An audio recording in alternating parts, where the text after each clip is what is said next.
إذا فعلوا فاحشة ذكروا الله فليستغفروا لذنوبهم ومن يغفر الذنوب إلا الله. صدق الله العظيم. Hadaratul mukarramun, para asatidzah, para hujjaj, para orang tua, para sholimin dan sholimat yang dimuliakan Allah Subhanahu wa taala.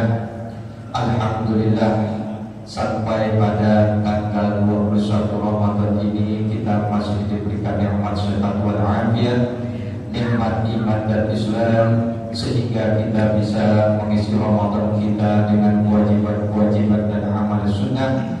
Besar harapan kita semoga bacaan Al-Quran yang kita lantunkan, sholat yang kita tegakkan, sedekah yang kita keluarkan diterima oleh Allah Subhanahu wa ta'ala dan menjadi wasilah bagi kita semua untuk mendapatkan limpahan dan maghfirah Allah Subhanahu wa ta'ala. Amin ya rabbal alamin. Para sholimin dan sholimat yang dimuliakan Allah Subhanahu wa ta'ala, setiap kali kita melaksanakan shaum Ramadan, setiap kali Ramadan datang kepada diri kita, tentu harapan kita hanyalah satu, untuk mendapatkan maghfirah dan ampunan dari Allah Subhanahu wa ta'ala, terutama di Ashwal Awakhir, di hari ke-10 dari bulan suci Ramadan. Merugilah orang-orang yang tidak mendapatkan maghfirah Allah di dalam bulan Ramadan. Baginda Rasulullah SAW di dalam sebuah sabda beliau yang bersumber dari Jabir, di dalam hadis ini dijelaskan anna Nabiya sallallahu alaihi wasallam raqal mimbar. Sesungguhnya Rasulullah sallallahu alaihi wasallam naik ke atas mimbar. Jadi yang namanya mimbar itu ada anak tangganya. Kalau yang enggak ada anak tangganya namanya podium. Di dalam hadis ini Jabir menjelaskan atau Jabir menceritakan bahwa Rasulullah SAW naik ke atas mimbar.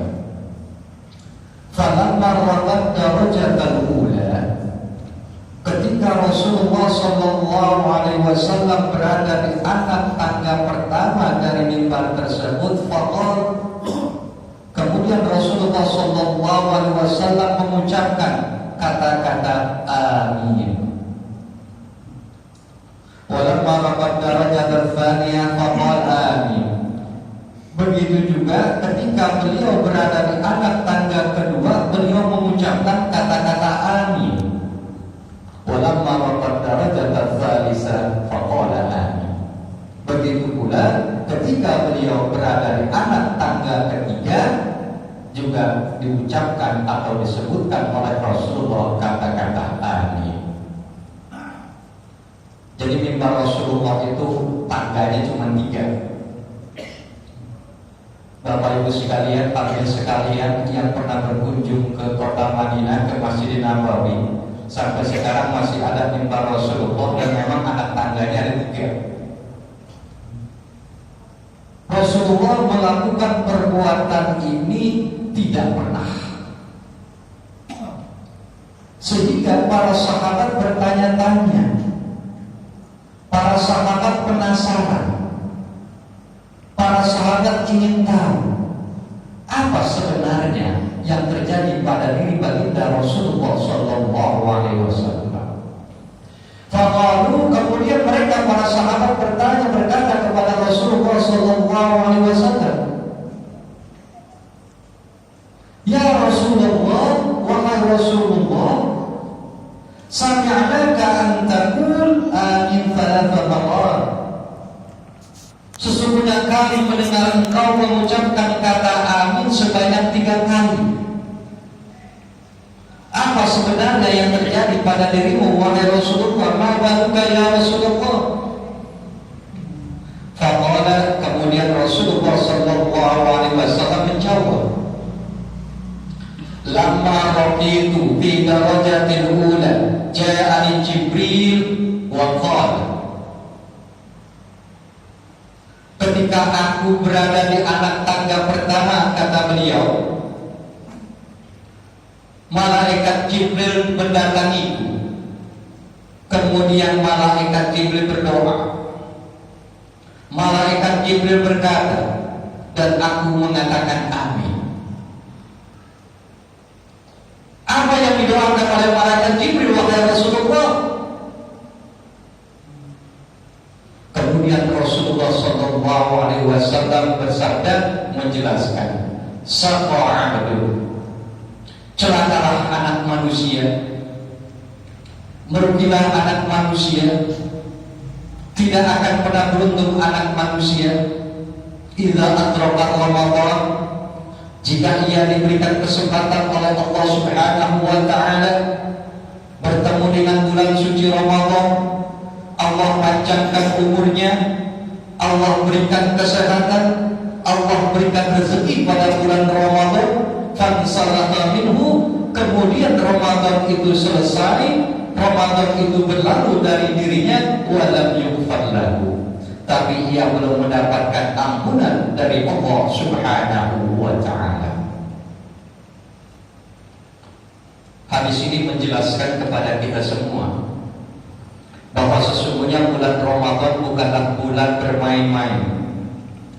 Bulan Ramadan memiliki keutamaan tersendiri, karena pada bulan Ramadan inilah Allah Subhanahu wa taala membuka pintu taubat, menerima dan memberikan maghfirah seluas-luasnya kepada hamba-hambanya yang memang betul-betul mengisi Ramadan dengan sebaik-baiknya, hamba-hambanya yang mengharapkan ridha Allah Subhanahu wa taala dan hamba-hambanya yang ingin mendapatkan maghfirah Allah Subhanahu wa taala.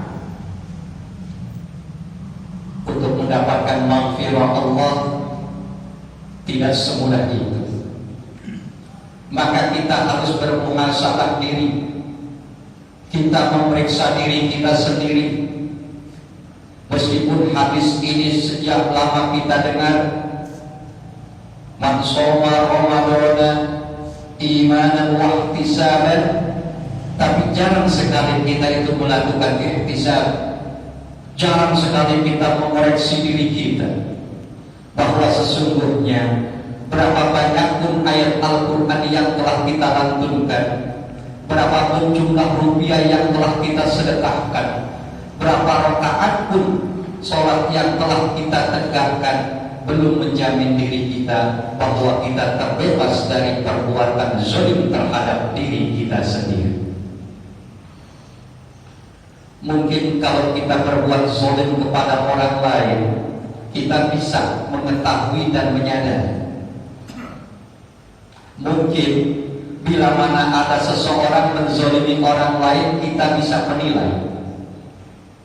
Tapi kalau kita menzalimi diri kita sendiri, sangat sulit untuk kita lihat, sangat sulit untuk kita sadari, kecuali kalau memang kita betul-betul beriman kepada Allah Subhanahu wa ta'ala. Jadi setiap hari kita yakin kalau diri kita ini berbuat zalim terhadap diri kita. Berbuat zalim terhadap diri sendiri adalah melakukan perbuatan-perbuatan maksiat kepada Allah Subhanahu wa ta'ala. Baik maksiat dengan lisan kita, baik maksiat dengan hati kita, baik maksiat dengan pikiran kita, baik maksiat dengan perbuatan-perbuatan anggota tubuh kita. Kita bisa belajar dari peristiwa Nabi Allah Adam alaihissalam ketika beliau sedang berada di dalam surga. Kemudian Allah berfirman kepada Nabi Adam, "Hei Adam, jangan sekali-kali engkau mendekati pohon ini apalagi memakan buahnya." Kemudian iblis mengganggu Nabi Adam dengan mengatakan, "Hei Adam, kalau engkau mau mendekati pohon ini apalagi memakan buahnya, niscaya engkau akan abadi di dalam surga ini." Nabi Adam tergoda, terganggu oleh rayuan iblis. Pada akhirnya beliau mendekati pohon ini, memakan buahnya, dan Allah Subhanahu wa Ta'ala memberikan hukuman kepada beliau dengan dikeluarkan dari surga tersebut. Karena beliau adalah seorang rasul, beliau adalah bapak dari manusia, maka Allah Subhanahu wa Ta'ala memberikan pelajaran kepada Nabi Adam. Diperintahkanlah Nabi Adam untuk bertaubat, diperintahkanlah Nabi Adam untuk kembali ke jalan yang benar. Diingatkanlah beliau oleh Allah bahwa beliau telah menzalimi diri sendiri, kemudian beliau mohon ampunan kepada Allah Subhanahu wa Ta'ala dengan ungkapan yang ada di dalam Al-Quran, dengan ungkapan yang sering kita dengar atau bahkan mungkin kita sering membacanya, yaitu Rabbana walamna anfusana wa illam taghfir lana wa tarhamna lanakunanna minal khasirin. Ya Allah, ya Rabb, sesungguhnya kami telah menzalimi diri kami sendiri. Kalau Engkau tidak merahmati diri kami, kalau Engkau tidak mengampuni dosa kami, sesungguhnya kami tergolong orang-orang yang merugi. Di dalam bulan Ramadan ini, Rasulullah SAW, meskipun beliau adalah seorang hamba Allah yang dijamin masuk surga, terbebas dari perbuatan kekeliruan-kekeliruan, sampai beliau mendapat gelar maksum. Beliau adalah hamba yang dekat dengan Allah, hamba yang dekat dengan para malaikat. Tetapi beliau tidak kurang dari 100 kali beristighfar kepada Allah Subhanahu wa Ta'ala setiap hari. Sangat jauh dengan diri kita semua. Kita beristighfar kepada Allah boleh jadi bisa dihitung dengan jari jemari. Setiap kali selesai sholat fardu, kita membaca istighfar 3 kali. Dalam 1 hari 1 malam 5 kali sholat fardu, berarti cuma 15 kali. Ini perbedaan para nabi, para aulia Allah dengan kita semua. Kalau nabi berbuat salahnya 1 kali, beristighfarnya berpuluh-puluh kali.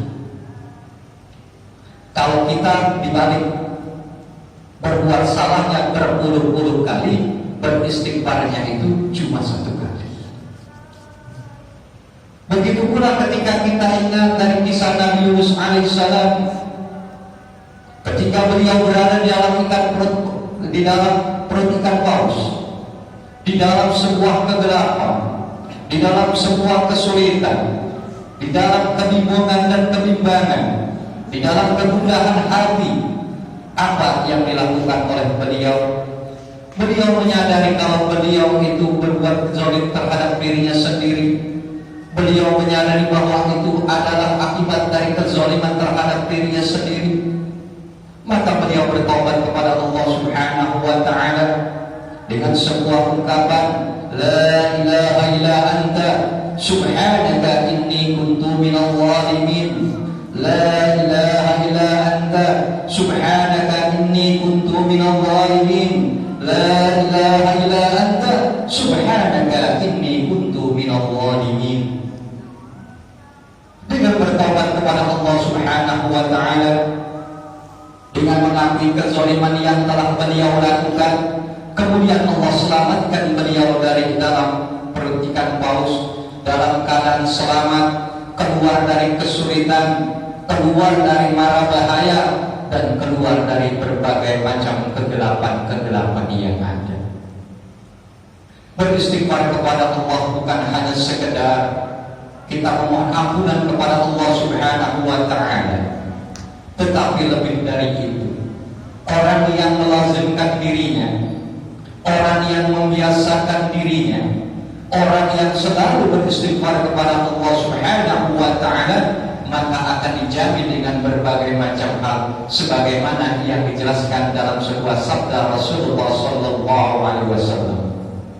Man lazimal istighfar, siapa yang membiasakan dirinya beristighfar kepada Allah Subhanahu wa Ta'ala, ja'alallahu lahu, niscaya Allah Subhanahu wa taala akan menjadikan bagi diri orang tersebut min kulli hummin faraja, dari setiap kegelisahan hati, dari setiap kegundahan hati, niscaya Allah Subhanahu wa taala akan memberikan cahaya. Ini salah satu dari hikmah manfaat kita beristighfar kepada Allah Subhanahu wa taala. Bahkan bukan sampai di situ, dijelaskan oleh Rasulullah, wa min kulli dhiq, dan dari setiap kesempitan niscaya Allah Subhanahu wa taala menjadikan orang itu memiliki jalan keluar makhraja, wa min kulli dhiqin makhraja. Dan jaminan terakhir yang diberikan Allah Subhanahu wa taala terhadap orang yang sering beristighfar kepada Allah, wa razaqahu, dan kemudian Allah Subhanahu wa taala akan memberikan rezeki kepada orang tersebut min haitsu la yahtasib, dari hal-hal yang tidak ia duga.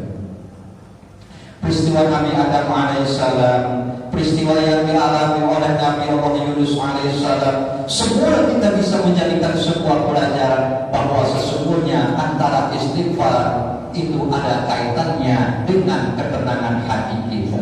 Antara perbuatan maksiat kita sangat terkait dengan kehidupan kita. Antara harta yang halal sangat terkait dengan ketenangan hati kita. Ini sudah dicontohkan dan dikisahkan oleh Allah Subhanahu wa taala di dalam Al-Qur'an. Kembali kepada hadis yang pertama tadi. Kalau yang pertama Rasulullah sallallahu alaihi wasallam menjelaskan bahwa orang itu akan merugi bila mana dipertemukan dengan bulan Ramadan tetapi ia belum mendapatkan ampunan dari Allah Subhanahu wa taala. Falamma raqaitu, ketika aku menginjakkan kakiku fid darajatis tsaniyah, pada anak tangga kedua dari mimbar tersebut, faqal, kemudian malaikat Jibril kembali berdoa. Apa doa yang disebutkan, doa yang dimunajatkan oleh malaikat Jibril? Sama abdun, celakalah anak manusia, merugilah anak manusia, idza adraka walidayhi, jika Allah mempertemukan orang tersebut dengan kedua orang tuanya, au ahaduhuma, atau salah satu di antara kedua orang tuanya, walam yudkhilahul jannah, tetapi tidak bisa menyebabkan dirinya masuk surga Allah Subhanahu wa taala. Kenapa? Karena kurang kebaktiannya kepada orang tuanya, kurang ketaatan kepada orang tuanya, tidak pernah mendoakan orang tuanya, aju tak aju terhadap orang tuanya, masa bodoh dengan orang tuanya, dan enggan untuk mengurus orang tuanya. Ini dikaitkan oleh Rasulullah SAW pada bulan Ramadan. Dan alhamdulillah kebiasaan dari masyarakat kita, banyak di masjid-masjid yang sering kita dengar di dalam bulan Ramadan, sering yang pertama itu selalu itu beristighfar kepada Allah Subhanahu wa taala, berdoa mohon ampunan kepada Allah dengan ucapan Allahumma innaka afuwun tuhibbul afwa fa'fu anni. Begitu pula sering kita dengar pada bulan Ramadan ini dibaca la ilaha illa anta subhanaka inni kuntu minadh dhalimin. Dan pada bulan Ramadan ini hampir setiap sore hari kita mendengar banyak para jemaah kita, saudara-saudara kita kemudian membaca tahlil untuk disampaikan pahalanya kepada orang tua, kepada kerabat yang telah wafat, telah dipanggil oleh Allah Subhanahu wa taala. Ini tanpa kita sadar kita sudah menjalankan itu semua.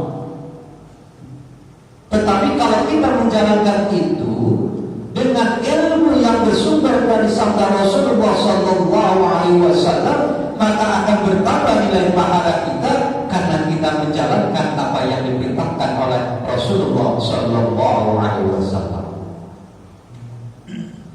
Kemudian ketika Rasulullah SAW berada di anak tangga ketiga, lamma raqitu darajat tsalitsah, Kemudian ketika aku berada di anak tangga ketiga, faqal, kemudian malaikat Jibril kembali berdoa.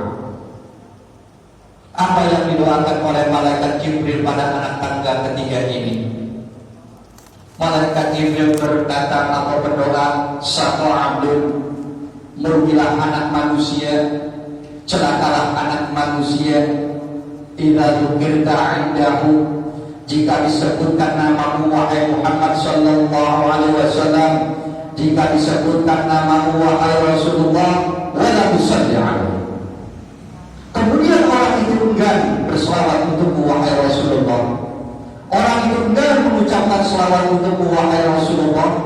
Orang itu pura-pura tidak mendengar ketika namamu disebutkan wahai Rasulullah. Karena ini merupakan bagian dari apa yang harus kita lakukan sesuai dengan firman Allah Subhanahu wa taala, "Innallaha wa malaikatahu yusholluna 'alan nabi ya ayyuhalladzina amanu shallu 'alaihi wa sallimu taslima." Merugi kita ketika nama Nabi Muhammad sallallahu alaihi wasallam disebutkan di hadapan kita. Ketika nama beliau disebutkan, pendengaran kita mendengar apa yang disebutkan orang dengan nama Rasulullah sallallahu alaihi wasallam, tapi kita tidak menjawab dengan berselawat kepada Rasulullah sallallahu alaihi wasallam. Padahal selawat bisa mendatangkan syafaat untuk diri kita. Berselawat kepada Rasulullah bisa menjadikan diri kita diangkat derajatnya oleh Allah. Dengan berselawat kepada Rasulullah, maka Allah Subhanahu wa ta'ala akan menghapus kesalahan-kesalahan kita. Ketika malaikat Jibril berkata demikian, kemudian Rasulullah sallallahu alaihi wasallam mengucapkan kata amin. Terimalah wahai Allah orang-orang yang semacam ini, tiga macam golongan manusia seperti ini. Terimalah doa apa yang dipanjatkan oleh malaikat Jibril. Jadikanlah orang-orang itu adalah orang-orang yang celaka, orang yang selalu mendapatkan kesulitan di dalam hidupnya, orang yang tidak pernah tenang dan selalu gelisah di dalam menjalani hidupnya. Ini sebuah sabda Rasulullah sallallahu alaihi wasallam, apalagi kalau kita ingin melihat runtunan ceritanya. Yang berdoa malaikat, makhluk Allah yang tidak pernah berbuat maksiat kepada Allah Subhanahu wa ta'ala, makhluk Allah yang tidak pernah membangkang atas segala perintah Allah. Yang mengaminkan adalah Rasulullah Nabi Muhammad sallallahu alaihi wasallam, hamba pilihan Allah, hamba yang namanya selalu disambing oleh Allah Subhanahu wa ta'ala. Kalau kita mau renungkan, kalau kita mau menyadari, hanya nama Nabi Muhammad sallallahu alaihi wasallam yang selalu ikut serta dengan nama Allah. Allah Subhanahu wa ta'ala zat yang maha suci. Kemudian disandingkan dengan nama Nabi Muhammad sallallahu alaihi wasallam. Tidak ada satu makhluk pun yang bisa bersanding kepada nama Allah Subhanahu wa ta'ala zat yang maha suci, kecuali ia adalah orang suci. Di dalam dua kalimat syahadat, asyhadu an la ilaha illallah wa asyhadu anna Muhammadar Rasulullah. Maka hati-hati ketika ada dua kalimat syahadat, kemudian nama Allah disanding dengan nama makhluk lainnya, sudah pasti itulah kesesatannya. Sudah pasti itu bukan ajaran Islam. Kalau kata orang yang asyhadu an la ilaha illallah wa asyhadu anna Muhammadar Rasulullah, itu sudah pasti keliru. Kenapa? Karena di dalam sholat kita tidak boleh menyebut nama orang. Di dalam sholat kita haram hukumnya untuk menyebut nama seseorang. Tetapi justru menyebut nama Nabi Muhammad sallallahu alaihi wasallam diperintahkan di dalam sholat. Ketika kita bertasyahud, baik itu tasyahud awal, begitu pula tasyahud akhir, kita membaca selawat. Nama Nabi Ibrahim Meskipun beliau adalah bapak dari para nabi, meskipun beliau Nabi Ibrahim itu banyak diikuti oleh Rasulullah SAW di dalam beribadah, tetapi di dalam sholat itu disebutkan di dalam selawat karena beliau adalah bapak dari para nabi. Selain Nabi Ibrahim nggak ada. Nabi Daud nggak diperintahkan untuk disebutkan. Nabi Sulaiman tidak. Nabi Yusuf juga tidak. Dan itu pun kita menyebutkan nama Nabi Ibrahim alaihissalam di dalam sholat ketika berselawat yang mengajarkan adalah Rasulullah Sallallahu Alaihi Wasallam. Tapi menyebut nama Nabi Muhammad di dalam sholat yang memerintahkan adalah Allah. Menyebut nama Ibrahim yang memerintahkan adalah Rasulullah. Wajarlah ketika malaikat Jibril itu mengatakan pergilah anak manusia. Jika disebutkan nama Nabi Muhammad SAW dia akan berselawat. Ia pura-pura tidak dengar, ia pura-pura tidak tahu.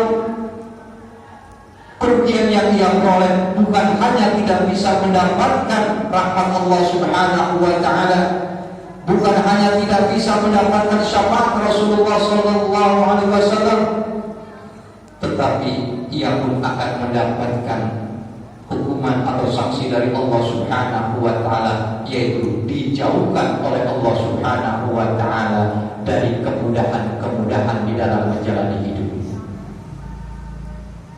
Jadi tidak ada ruginya segala atau semua yang diperintahkan oleh agama kita kalau kita jalankan. Tidak ada perintah Rasulullah untuk menyesatkan umatnya. Tidak ada ajaran Al-Quran untuk menyesatkan umatnya. Tidak ada satu ayat pun yang mensengsarakan umatnya. Tidak ada satu ayat pun yang akan menyulitkan umatnya. Semuanya itu Allah Subhanahu wa Ta'ala telah tetapkan. Semuanya itu sudah dijelaskan oleh Rasulullah Sallallahu Alaihi Wasallam. Jadi ketika kita melihat kembali bahwa yang pertama kita diperintahkan oleh Allah Subhanahu wa Ta'ala oleh Rasulullah Sallallahu Alaihi Wasallam pada bulan Ramadan ini untuk memperbanyak istighfar, kemudian dikaitkan dengan perlakuan kepada orang tua, dan ketiga itu adalah untuk berselawat kepada Rasulullah Sallallahu Alaihi Wasallam, menunjukkan bahwa sesungguhnya di dalam menjalani hidup ini kita tidak pernah bisa lepas dari ketiga hal ini. Dan pada bulan Ramadan ini juga alhamdulillah di beberapa masjid dan di banyak masjid selalu berselawat. Paling tidak ketika sholat tarawih setiap 2 rakaat dikumandangkan nama Rasulullah Sallallahu Alaihi Wasallam, dijawab dengan selawat. Tapi sebaiknya menjawab selawat Rasulullah SAW itu dengan benar. Kalau bila umpama menyebutkan Al-Badru Muhammad, Allahumma sholli alaihi. Ini ada juga Al-Badru Muhammad, nya dua apa le. Dan kita berselawat juga itu. Kalau di dalam sholat tarawih di akhir itu kan kepada khulafaur rasyidin. Kenapa? Karena beliau inilah khulafaur rasyidin yang dijelaskan oleh Rasulullah adalah kulluhum adil. Semua para sahabat itu terjamin. Jadi wanita juga kalau kita kaitkan, yang terpenting semua itu kita niatkan untuk beribadah kepada Allah Subhanahu wa Ta'ala agar kita mendapatkan keselamatan hidup kita, dan yang terpenting bagi diri kita semua adalah hati kita tenang, pikiran kita jernih, badan kita sehat, ibadah kita kuat. Ini ada kaitan dengan akidah. Kalau Rasulullah mengatakan tadi, orang yang biasa beristighfar menjadikan istighfar itu sebagai wiridnya, Allah akan memberikan jalan keluar. Allah akan memberikan ketenangan. Karena ini bagian dari mengingat Allah Subhanahu wa Ta'ala. Justru orang yang lupa kepada Allah Subhanahu wa Ta'ala itulah yang hidupnya menjadi sempit. rezeki, takut untuk berinfak, sempit dari hidupnya. Mau nyumbang 50.000 aja, pikirinnya sebulan. Kira-kira keluarin gak dari 50.000 ini? Pikirnya sebulan. Itu kan hidupnya jadi sempit. Meluangkan waktu untuk sholat, mikir. Kira-kira ini dagangan kalau ditinggal ini ruginya banyak nggak ditinggal sholat? Giliran ngaji, begitu juga, mikir juga. Kalau saya tinggal pergi ngaji, kerjaan saya nggak beres. Padahal dia tidak pergi ngaji pun belum tentu kerjaan itu beres. Kita mengatur sesuai kemampuan diri kita mengatur waktu. Yang merapikan waktu, yang memberikan kesempatan waktu itulah Allah Subhanahu wa ta'ala, bukan kemampuan kita.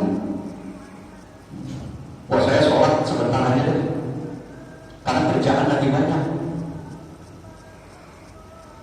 Sholatnya sebentar, kerjaan gak beres. Boleh jadi ketika dia sholat dengan baik dan benar, memperhatikan rukunnya, memperhatikan syaratnya, memperhatikan sunnahnya, mengerjakan pekerjaan dalam waktu singkat itu beres. Kenapa? Ada bantuan dari Allah Subhanahu wa ta'ala di dalam persoalan akidah, ya.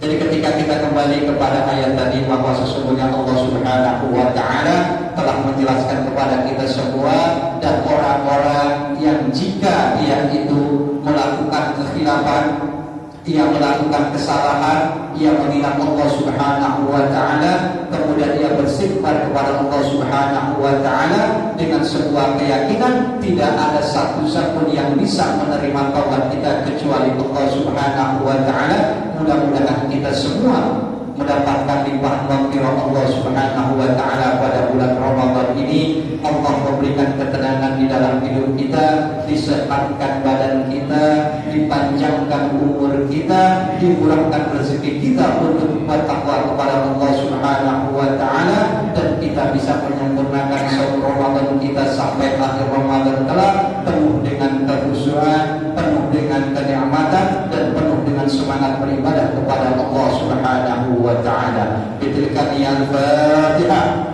A'udzu billahi minasyaitonir rajim. Bismillahirrahmanirrahim. Alhamdulillahi rabbil alamin, arrahmanir rahim, maliki yaumiddin. Iyyaka na'budu wa iyyaka nasta'in. Ihdinas siratal mustaqim, siratal ladzina an'amta 'alaihim ghairil maghdubi 'alaihim waladdallin. Amin. Bismillahirrahmanirrahim. Alhamdulillahi rabbil alamin, wassalatu wassalamu 'alal mursalin wa 'ala alihi washabihi ajma'in. Allahumma inna nas'aluka ridhaka wal jannah wa na'udzu bika min sakhatika wan nar. Rabbana zalamna anfusana wa in lam taghfir lana wa tarhamna lanakunanna minal khasirin. Rabbana hab lana min azwajina wa dhurriyyatina qurrata a'yun waj'alna lil muttaqina imama. Allahumma qina rahman nabiyyin wa hajjal mursalin wa ilhaman ilhamal malaikatil muqarrabin. Allahumma nawwir qulubana wa anzirna bi nuri hidayatik kama nawwarta al-ardha bi nuri syamsika wa tabarika abadan abada. Allahumma bihaqqil Fatihah wa bisirril Fatihah wa bi rahmatil Fatihah iftah lana abwaabal khair ya barijal amin kashifal dhiyat liwali yaghfir wa yarham wa ya dafi'al bala ya Allah wa ya dafi'al bala ya Rahman wa ya dafi'al bala ya Rahim.